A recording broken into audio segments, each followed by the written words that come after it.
Welcome back, college football fans. It is your boy, Coach I, and as always, I'm with the Stat Guy. What's going on, Stat Guy? Hey, what's good, Coach? Hey, another day, another video. Hey, you know how it is. Football season is drawing closer, and y'all see up top, we're here to talk about them Seminoles, man. A lot of momentum in the offseason coming from last season. Let's get into it. The fanatic, where we keep it 100, keep it real. That's the only way we know how to be. Talking that sports talk, you know what I'm saying? Straight out of South Carolina, upstate, 864. Yeah, the FANATTIC, the fanatic, where we keep it OG. We talking sports, so I call what. All right, Stat Guy. Listen, we got a little bit different show for these people today. If you've been following along on the channel, we're doing our season previews now. We're talking about the Florida State Seminoles today. We actually got some Florida State fans that are going to join us throughout the show and give their takes along with ours. So, hey, man, like I said, it's a lot of momentum. How you feeling about the Florida State Seminoles coming off of last year? Man, I don't know if I'm ready to buy into the hype or not yet, but definitely good to see the Florida State fans are taking the paper bags off their head and joining society again. They excited for this upcoming season. I see. All right, man, it's your first time into the channel. Don't forget to hit the thumbs up, subscribe. Let us know in the comments what you think. If you agree, disagree, help to get the content out to everybody else, man. Let's go ahead and jump into this thing, man. We're going to be starting off where we're talking about the last season, just overview of what went on, how the season ended, things of that nature, and then go into some transfer portal and recruiting talk.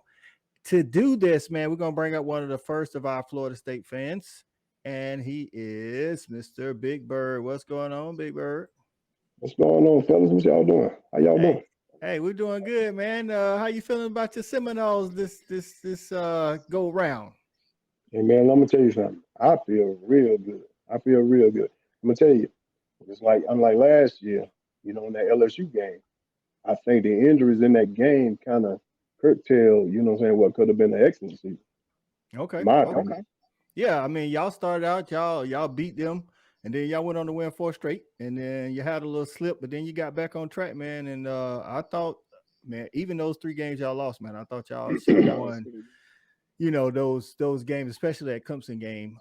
That's the one that I think kind of was the one that got away. Y'all was 10-3. Y'all finished the season with a win over Oklahoma in the Cheez-It Bowl. Finished the season strong. Like I say, I think the best win was LSU. I think the most disappointing win was Clemson because you had them at home. You know what I'm saying? Because y'all, it's been a while since y'all beat them Tigers. Yeah, I mean, that was disappointing. But we had Jared Verse just coming back. He didn't really play them in the snaps. To me, the most disappointing loss is NC State. They finished the game without their starting quarterback. And that guy, the backup, only completed, 1 or 2 passes? 1 or 2 passes and you lose a game? Yeah. Oh, man, that stung. Yeah, that one was. What about you, Stat Guy? Yeah, no, I was going to say that. I mean, Clemson, yeah, they had them at home. They were having a good year. I think they wanted that one. But losing that NC State game hurt because the backup came in. I think they threw like 3 passes, and then they were like, yeah, this ain't it. Turned around, handed that thing off the rest of the game, and couldn't get the stops. Hey, it be like that sometime, man. But good thing is, like I say, y'all was able to rebound and finish the season strong. Y'all that could have easily, led to a bad season. And we've seen, in the past, like as Norvell got there in Florida State, he's trying to teach a winning coach, and I think y'all coming up out of that 3-game slump, it's kind of seeing where he's going, with the culture down there in Tallahassee. So, man, let's jump into the roster management, man. Y'all have lived out of the transfer portal. I think he's done what he's needed to do. And some coaches know how to use it and some coaches don't. I feel like Norvell definitely knows how to use it, but y'all also lose a lot of people. So y'all lost 22 in the portal. And y'all gained 10 in the portal. I would say, now you can correct me if I'm wrong or you have a different opinion. I think Mycah Pitman Jr., the wide receiver, is one of the bigger transfers that left. What you think? Yeah, in the beginning, it was a major loss. And not only what he could do as a receiver, but you got to remember, he was a starting punt returner. Facts. And, in years past, going all the way back to Greg Reed, we really didn't have a consistent punt returner, somebody that can just really catch the ball and keep us from losing more yards. You know what I'm saying? Yeah. And so at first, I'm like, well, this is going to be a tough one, man. I was surprised that even being that he transferred in for 1 year and he was out, that surprised me. But Yeah. what they picked up out of the portal to replace him, I was like, oh man, getting Michigan State's top receiver Yeah. as a sophomore. You got a bigger guy, a 6'4", 215, faster guy, better hands.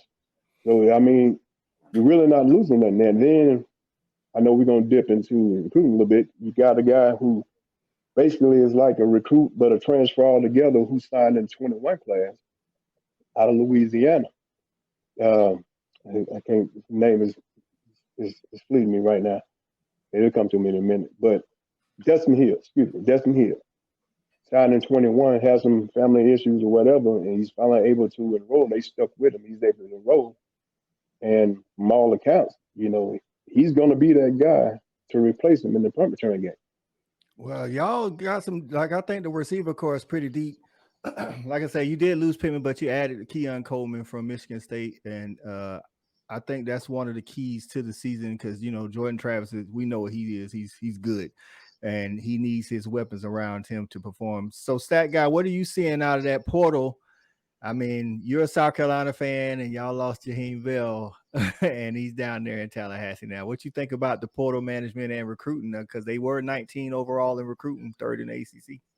Yeah, no, the Jaheim Bell pickup is big. I mean, definitely has playmaker capability. If he can play with the between his head, keep that on straight, and if they can find a way to use him, he can definitely be a home run for him. Man, y'all have already said his name, but Keon Coleman, I think, might be one of the gets for anybody out of the portal. Coming in as a sophomore, I mean, that was huge. But also Fentrell Cypress, the cornerback from Virginia. I think having a seasoned cornerback come in, new system, but he's been in college for a while. I think that'll help add some security to that secondary, which you can never have too many guys in your secondary that have seen the college snaps. That's right, man. For years, Florida State had a problem blocking up front. But last year, y'all had a guard, man, Dylan Gibbons, I think his name was. He was all ACC guard. He's gone. But y'all did bring in Keandre Jones from Auburn, who's a seasoned veteran. How you feeling about that offensive line and the depth there at the offensive line? I think that's going to be offensively. That's where it always started in football, but they have really, really improved that on that in that area. Really improved. You mentioned Keandre Jones, a seasoned vet. You also got to remember they had brought in another seasoned vet from Colorado, and Casey Robert. Another guard who could possibly move over to center. So yeah. And it's so always helpful to have them versatile linemen. You know what I'm saying? Right. And so to me, that allows these transfers are allowing, the class from last year to come in and just continue to develop. Yeah.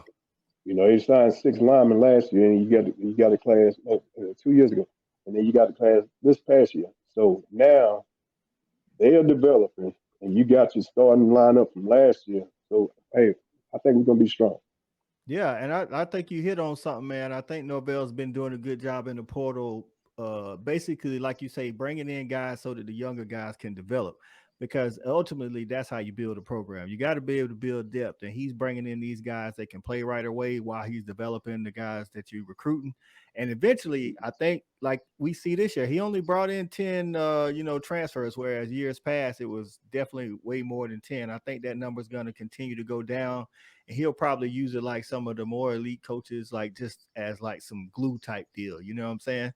Is there a position, as far as the roster, that you're worried about depth?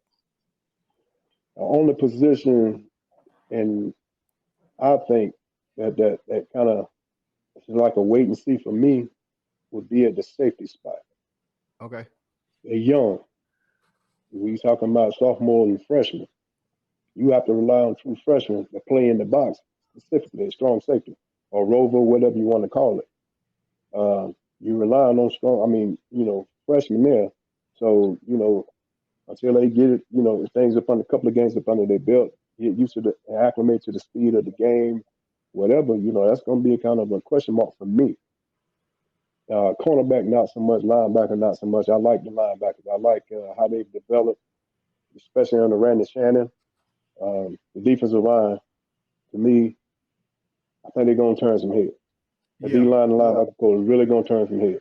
But the safety spot, that's my question mark. Yeah, I would say the same thing because y'all lost all ACC safety, Jammie Robinson.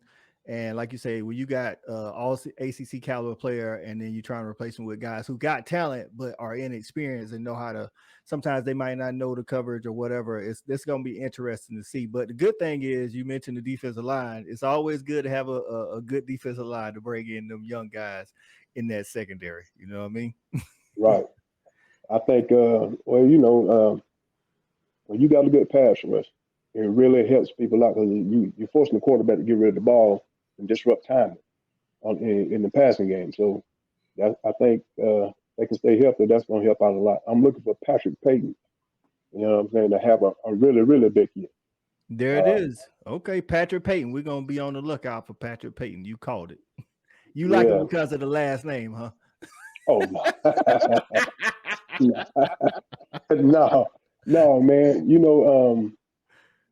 Me been following this team since '89, man. When Willie Taggart was there, he never really recruited the guy. He ended up committing in Nebraska, out of Miami Northwestern.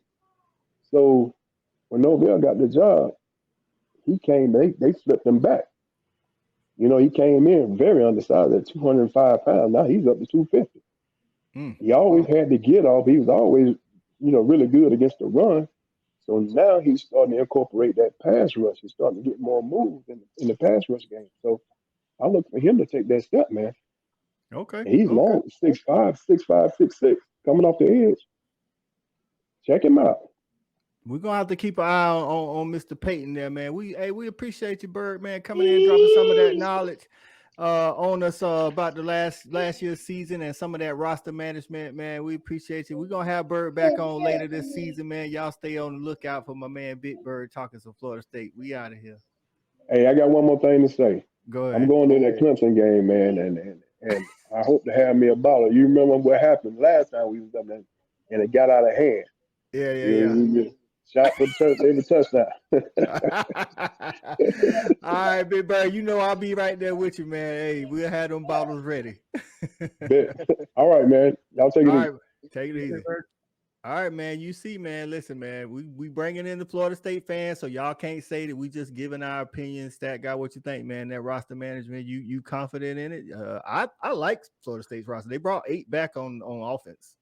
Yeah, no, and I mean, a name that we didn't even mention is Johnny Wilson, which low-key could be top 5 in the Blitnikoff this year if Jordan Travis has the year they're thinking he's going to have. I thought they did a great job with the pieces they lost, getting the right kind of pieces out of the portal. And again, Keon Coleman just screams that. Yeah, for real. I think I seen a publication the other day that had them in the top 5 for wide receiver core. Like I said, if they go out and perform, man, and then the athletic ability of Jordan Travis, it's gonna be if they can put it together, it's gonna be kind of scary, man. But we're gonna move on with this thing, man. We're gonna move on into talking about the offense and a little bit more in depth, talking about the defense, man. And to do that, man, we're gonna bring my good friend, former boss. Hey, man, he's a diehard Florida State guy, and he's really pumped up. We're gonna bring in Coach Harrelson. What's going on, Coach? Hey, welcome to Florida State, where Gamecocks come to flourish. That's what I'm talking about. Oh, man. It's our new motto. Hey, listen, Norvell is picking them and plucking them from everywhere. Like you said, Jaheim Bell, I think if he goes down, they use him like I told Stat Guy South Carolina should have used him. He's going to be in the runnings probably for the Mackey Award because he has that kind of talent. Yeah, he's a huge pickup for us. We'll probably figure out how to use him, unlike his previous school. But I'm gonna tell you what, man, it's been a while since I've been this pumped about next college football season. I really, we've been in as some people say, in the forest for about 10 years.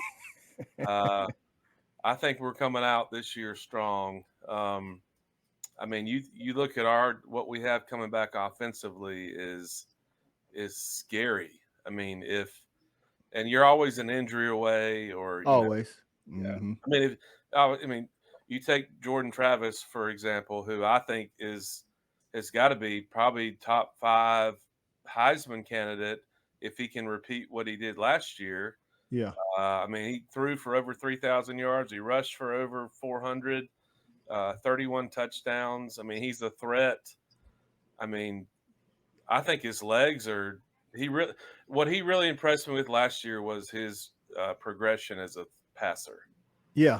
Now And he was throwing it to better people last year. well, hey, that always helps, man. Like you can have an all-world quarterback, but if he doesn't have the guys to throw the ball to, then it's kind of pointless. And like you said, those legs of Jordan Travis, they were on full display against the Gators last year. It's Oh like yes.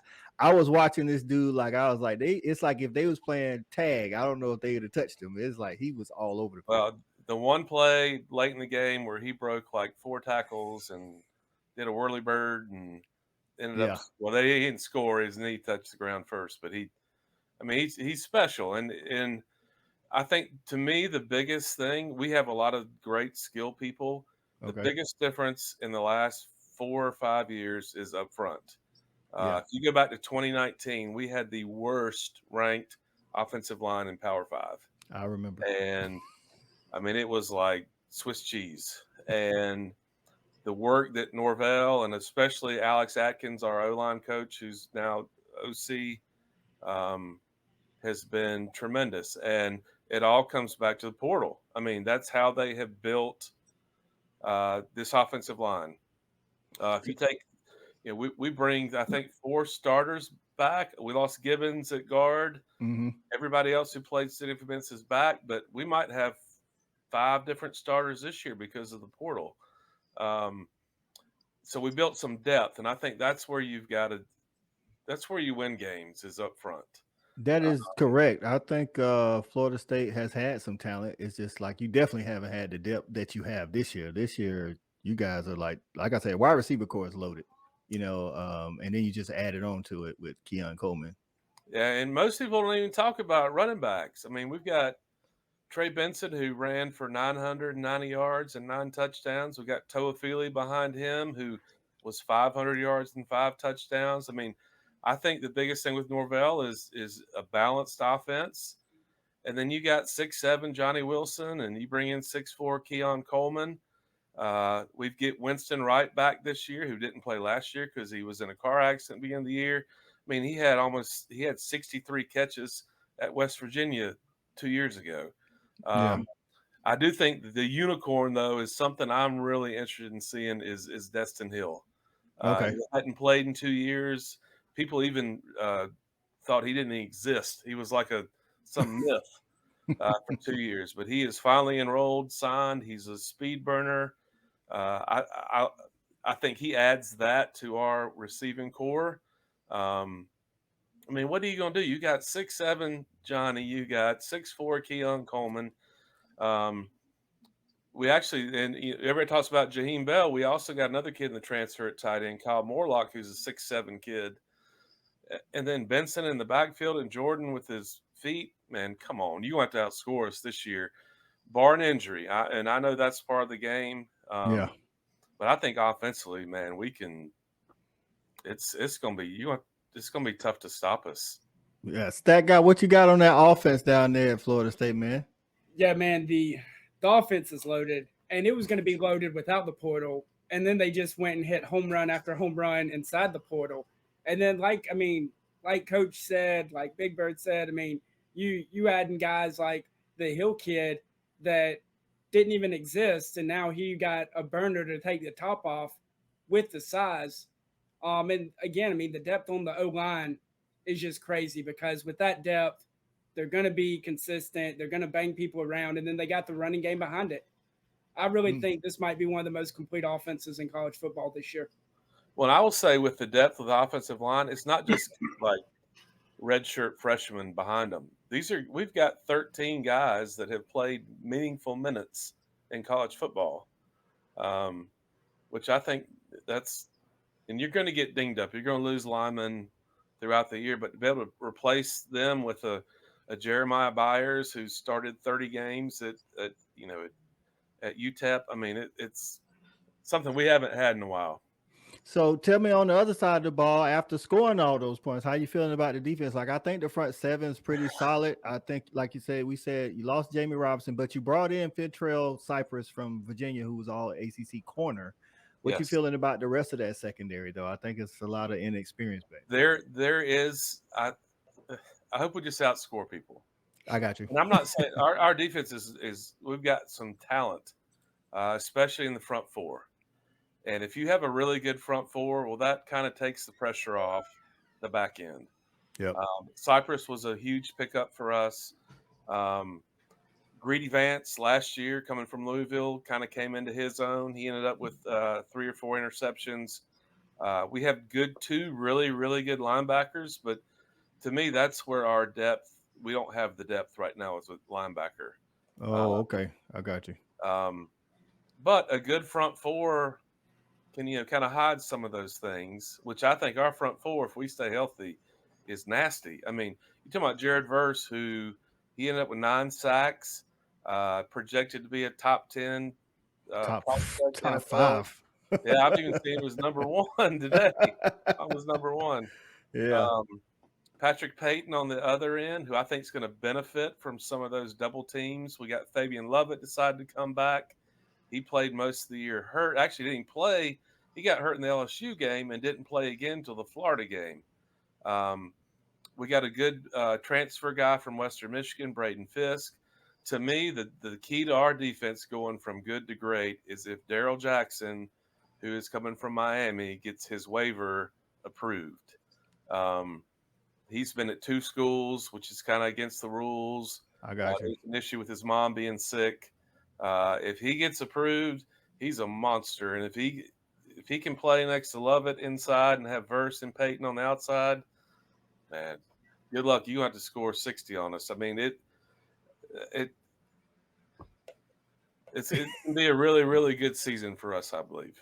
Okay. So listen, we're going to get into the season outlook with our third guest, but before we get into it, to take us into that, tell us the ceiling and the floor for this team that you in your mind, record-wise. Well, I'm going to be honest.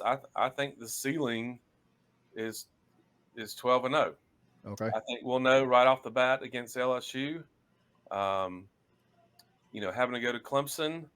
And then with the change in the ACC championship game, probably have to see them again. I think the ceiling is 12-0. I would say the floor is, I'm going to say 10-2. I got you. Okay, there it is, Florida State fans. Listen, 10-2. Do you agree with Coach? You think he's high or a little bit low? Because some people may think it's, ACC 12-0 or bust. I think I kind of agree with both of those. I think it's hard to say you're going to go 12-0, but Florida State just got it. And honestly, I don't know if another team top to bottom has it like that. What about you, Stat Guy? Yeah, no, I was 9-3 with my floor, but I do. I think, you can never say, oh, we're expecting to go 12-0. But with this offense playing in the ACC, I think it's safe to say 12-0 for the ceiling is right where they should be. And, hey, luckily, when you go to Clemson, they're no longer on a double-digit win streak at home. So you're welcome for that. We popped their balloon. Maybe it'll make it a little bit easier for y'all to get that win. Yeah, enjoy 6-6 there, Stat Guy. There it is. Hey, Coach with the dig as he get off. We appreciate you, Coach, coming on, man. You have always. All right, man. Listen, Stat Guy. Listen, Florida State is absolutely loaded. I ain't gonna lie, dog. Like Florida, like I said, wide receiver core, top 5 in the nation. I think offense, top 5 in the nation. D-line, top 5 in the nation. Like, when's the last time you heard that coming out of Tallahassee? Yeah, for anywhere, we talk about power programs and the positions we're listing them at, thinking that they're elite, top 5 in the country at those positions. Usually when you have that many different places where you're loaded at, it normally means one thing and one thing coming, and that's heading to the playoffs. Playoffs, hey man. That's a different thing. Like I say, man, since Jameis Winston, that hadn't even, I mean, that was right before the playoffs, but hey, man, since Jameis Winston, it hasn't been that kind of talk in Tallahassee, man. We're going to go ahead and get into the season outlook. We're going to bring in our third guest, lifelong Florida State fan, South Georgia boy, born and bred, Mr. Sportsman himself, my boy, Stacey Derico. What's going on, Stacey? Hey, what's going on, Coach I? What's Hey, happening, Stat Guy? What's hey up? man, we good, man. You got the Florida State gear. Hey, listen, I've had many of libations in the layer. We do it good, man. Listen, man, how you feeling about them Florida State Seminoles, man? Hey, I'm telling you, like I'm with Coach on this one. Like this is like the first season in a long time where I actually feel like this will be a Florida State team that we've been missing and having normally in Tallahassee. So I'm giddy. All right, I'm over man. it. All right. I'm not gonna throw no punches at the Stat Guy though. I appreciate it. Hey, man, we're gonna talk about that 2023 season outlook, man. Listen, I think in my mind, there's 3 games that make or break the season. Yep. Well, I would say 2 games and then a set of games. So LSU to start out. LSU and Florida State. I think the loser of that game has such an uphill when we talk about playoffs, not just a successful season, but playoffs. Right. I think the loser of that game has a super uphill battle after that because you've already lost one, and like you guys face Clemson, and then they have to face Bama. You know what I mean? So like the winner has almost like a mulligan. Like you could win that game, and you may be Right. able to lose the first one to Clemson, and then beat them in the ACC championship. Clemson, of course, is that second game. And then the thing I'm looking for, we don't get this every year as college football fans, but it's the state of Florida championship. Y'all got to play Miami and Florida. So we're going to see. That's huge for recruiting. That's huge for recruiting. But that's every year though. Y'all don't play them every year, though, do y'all? Yes. Absolutely. Absolutely. For Florida, I didn't know that Miami, Florida State, and Florida all because Florida. You know what? Florida doesn't play Miami every year. That's the point that you That's make right okay. There. I got we play you. them every year. So I think that's going to be big because Miami was higher than y'all. Miami was number 1 in recruiting as far as the ACC coming out of 2023. So I think when y'all play those round robin the games, I think that's big for recruiting. I have no confidence in Miami. I'm just telling you the recruiting rankings, dog. Stat guy, what you got on that 2023 season outlook, man? What games you looking for? For me, man, the 2 games to circle are the Clemson matchup and the LSU game. And honestly, I think the Clemson win more so because we've seen what kind of happens when the wheels have fallen off in past years. I don't think the lost LSU, I think the schedule softens up right after that. They'll be okay going a little run. But if they fall to Clemson in the middle of the year, can they avoid another 3-game losing skid? Because that would just be detrimental. You know, whether they beat LSU or not, they throw a 3-game losing skid in the middle of that schedule. So I think that Clemson game is the most important one on the schedule. I got you. Derico, hey, listen, what do you think a trap game could be? We know Clemson, y'all going to have all eyes on Clemson, all eyes on LSU, but what's a trap game? I've already put it on here, and y'all are probably going to think I'm crazy. At Wake Forest. Without Sam Hartman? I don't know what it is. Yeah. But it's always one game that you just think that they will absolutely stink up the joint away. And the only one that I saw on the schedule that I would say is that game is Wake Forest. Okay, I can see that. I mean, y'all, Wake Forest, I don't know. They get up for y'all for some reason. Right, exactly. And last year I thought y'all was going to beat them because they had came off of a bad loss and they came to Florida State and won. But you're right. It's going to Wake Forest. There's not a lot of energy in Wake Forest because there's not a lot of people. So it's not like you get up and they fool around. I'm going to tell you what you don't want, Derico. You don't want no 12 noon game at Wake Forest. I was just about to say, if they put that game at 12 noon, come back to this recording. Stat guy, what you got? What game could sneak up on Florida State? Man, you know, I hate he said it because I was going to say Wake Forest. Wake Forest has gotten them up there before. I know Sam Hartman ain't there, but they're still going to run that stupid mesh. And it gives people a world of trouble because it's almost like the old triple option. You don't see it all the time, and they don't care if it's not working. Good or bad, they're going to run it to the death of them. I mean, we both agree if they would have stopped doing that and just ran the ball outright, they probably beat Clemson last year. Yeah. But they they are tried and true to who they are, and they are going to mess you to death. I And think I think Klaus is a good coach, and I can get with y'all on that, man. But I just think Florida State, top to bottom, the talent will take over when maybe the play calling or the plays don't. I just think the talent is too much for Wake Forest to overcome. You know what I'm saying? I think a sneaky game. I don't think they can beat y'all, but I don't know. Y'all gotta watch out at Pitt, man. Pitt listen. I knew you was gonna say that. Hey, listen, Pitt, something about Narduzzi, man. That dude kind of, used to, when it was divisions, he kind of like, I don't know, man, kind of like owned that coastal, and he keeps a solid team, man, and he knows how to run the ball, control the clock, and play good defense. So that's the only thing. I think if y'all jump on their head early, but if y'all keep them in the game, I don't like that for y'all up there at Pittsburgh. Hey, Coach, who do they play the week before Clemson? I got it right here. Hold on. They play at Boston College. Oh, never mind. Now, I was saying about maybe worry about sleepwalking the week before Clemson, but they can sleepwalk their way. Yeah. Must be nice. Yeah, since y'all brought that up, that Pittsburgh game, now that you mention it, that's in between Wake Forest and Miami. Yeah, it's at Pitt. If it was at home, if it was at home more so, I'd be like, I don't know about that one. They probably not. And the thing I tell people, as a dog fan, you like the dogs too. Like, what you have to worry about is if y'all those first 4 games, y'all come out of there 4-0, are the 18 to 22-year-olds going to be able to keep their head on straight? It ain't that y'all, you know what I'm saying? It's like you worried about, can they stay focused in a position where y'all haven't been since 2013? See, I think that's where Norvell comes in as a good coach. Okay. And I like to see how he communicates with his players. I mean, he's a tough no-sense guy, but I think he's fair in how he does it. So I think that's the thing that will separate past teams with this team this year as far as the focus. I got you. So for the floor for the regular season, tell me what's a disappointing season. Give me a record that's disappointing this year for the floor. Repeating 10-3. Ooh, okay. So if it ain't better than 10-3, then we did something. It's something wrong.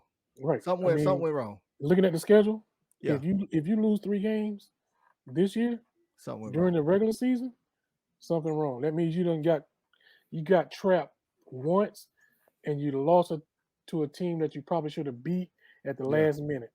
I got you. Okay, so Coach said the ceiling was undefeated in the regular season. What you say? 11. I'm not going. 11. I'm gonna be reasonable. Hey, it's hard to go 12-0, but listen, exactly. Not for nothing, man. I just feel like y'all out like LSU. I think they can match y'all talent for talent. Right. I do. Clemson, honestly, not like top to bottom. Maybe they got some depth at some positions, like at linebacker, they definitely win that battle. But outside of that, man, I think y'all go toe to toe, if not better than Clemson top to bottom, dog. I think this is gonna be the year we get to Clemson. I honestly feel like they hard to beat in hard to beat in Tiger Town, though. They are. They ain't. Show up and take care of business. You got it. Like you said, bringing everything back. When I was looking at this, I was like, you brought 90 players back from that squad last year. Yeah. 90. So that means you said something, did something to keep a majority of your squad. So that means you're going to have growth and depth. And that's only going to bode well for years to come. And that's one thing that I know we haven't had in a long time. Okay, give me your realistic thoughts on a shot at the playoffs and possible a national championship. Playoffs is possible, and that's if we get over that first game. If we go toe-to-toe with LSU or somehow win that game, it's going to be a confidence builder because you said you beat them twice, 2 years in a row. And at that point, knowing that the squad that you got, that should only elevate your confidence as a squad.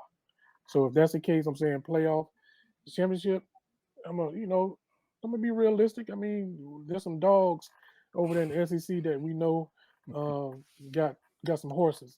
So yeah.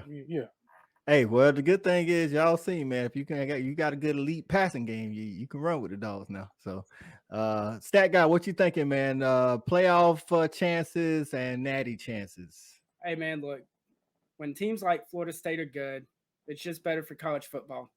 So So Man, you say. their fans are fun. So you know what? Let them have a great year, man. Let them go 11-1 in the regular season. Let them get into the playoffs. And the great thing is with the playoffs, all you gotta do is get there. Anything can happen. Once you get there, anything can happen. So we think there's some teams that are a notch or two ahead, but with this offense, now you're playing an offense that you might not have seen before. So I really think that 11-1, go ahead and win the ACC, and I think they're in the playoffs if they can handle that, no matter who that one loss is to.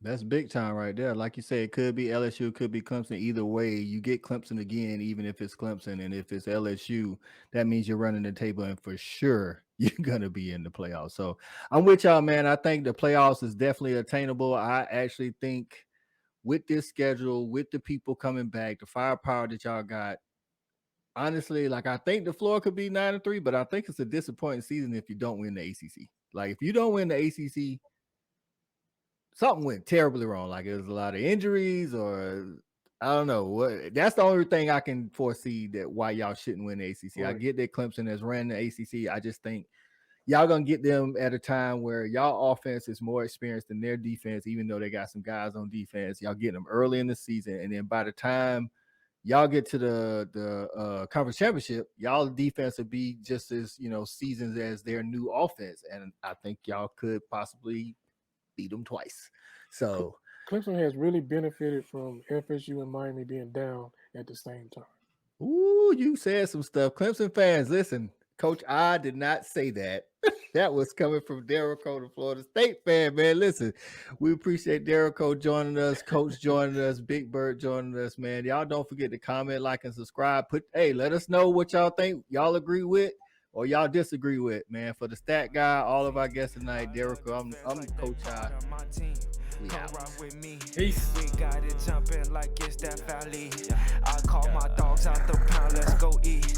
Turn on the fan at it, let's have a debate. Who really hold down the Southeast from state to state?